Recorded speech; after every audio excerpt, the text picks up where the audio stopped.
Milk வந்து சேர்த்துக்க போகிறோம் அந்த ரெடி ஆகிட்டு இருக்க சூப்பில். இது வந்து பார்த்தீங்கன்னா ஒரு 3 கப் அளவுக்கு நான் வந்து சேர்க்குறேன். இதில் வந்து ஃப்ளேவர் எதுவுமே இல்லாமல் பிளெயின் சோயா மில்க் தான் சேர்க்குறோம். ஸோ நாம் இப்போ உப்பு வந்து சேர்த்துக்கிறேன். ஸோ நம்மளுடைய இந்த மைல்டு சாஸ் வந்து ஆல்மோஸ்ட் வந்து ரெடி ஆயிடுச்சு.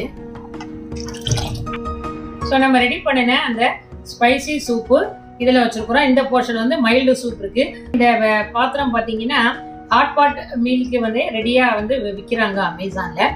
ஸோ நாங்கள் அங்கே தான் ஆர்டர் பண்ணி வாங்கினேன். இதனோட லிங்கே நான் உங்களுக்கு டிஸ்கிரிப்ஷனில் கொடுக்குறேன். நீங்கள் வந்து கண்டிப்பாக வந்து இந்த வெசலை வாங்கி நீங்கள் ஹாட் பாட் மீல் உங்கள் வீட்டிலேயே ரெடி பண்ணி சாப்பிடணும்.